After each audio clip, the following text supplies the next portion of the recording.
গাজা থেকে ফিলিস্তিনিদের উৎখাত করতে ট্রাম্পের পরিকল্পনা আবারও উপত্যকাটিতে যুদ্ধ বাঁধাতে পারে বলে আশঙ্কা করছে মিশর এবং জর্ডান। অন্যদিকে ইসরায়েলকে লক্ষ্য করে ভিত্তিহীন পদক্ষেপ নেয়ার অভিযোগ তুলে আন্তর্জাতিক অপরাধ আদালত আইসিসির বিরুদ্ধে নিষেধাজ্ঞা দিয়েছেন প্রেসিডেন্ট ডোনাল্ড ট্রাম্প। আরও জানাচ্ছেন সঞ্জিতা সিলভিয়া। টানা ১৫ মাস ধরে চলা ইসরায়েলি আগ্রাসনে বিধ্বস্ত গাজায় নতুন করে জীবন শুরু করতে ব্যস্ত ফিলিস্তিনিরা।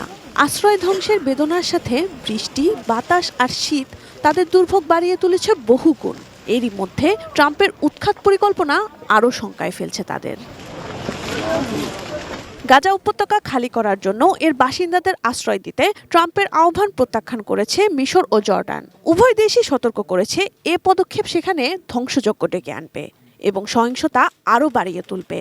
সংবাদ সংস্থা এপি এক প্রতিবেদনে জানিয়েছে, ফিলিস্তিনিদের উৎখাত পরিকল্পনাটি প্রতিহত করবে বলে মিশর ট্রাম্প প্রশাসনকে জানিয়ে দিয়েছে।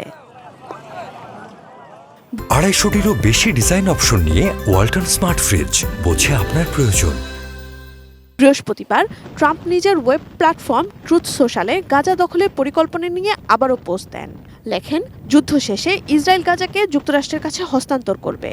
গাজাকে বিশ্বের অন্যতম সুন্দর শহরে পরিণত করা হবে উল্লেখ করে তিনি আরও বলেন, যুক্তরাষ্ট্র ধীরে ধীরে এবং সতর্কতার সাথে গাজা পুনর্গঠন শুরু করবে। দ্বিতীয় মেয়াদে দায়িত্ব গ্রহণের পরই ডোনাল্ড ট্রাম্পের ইসরায়েল প্রীতির নতুন নতুন প্রকাশ ঘটছে। যুদ্ধ অপরাধের দায়ে ইসরায়েলের প্রধানমন্ত্রী নেতানিয়াহুর নামে গ্রেপ্তারি পরোয়ানা জারির কারণে আন্তর্জাতিক অপরাধ আদালত আইসিসির উপর নিষেধাজ্ঞা আরোপ করেছেন তিনি।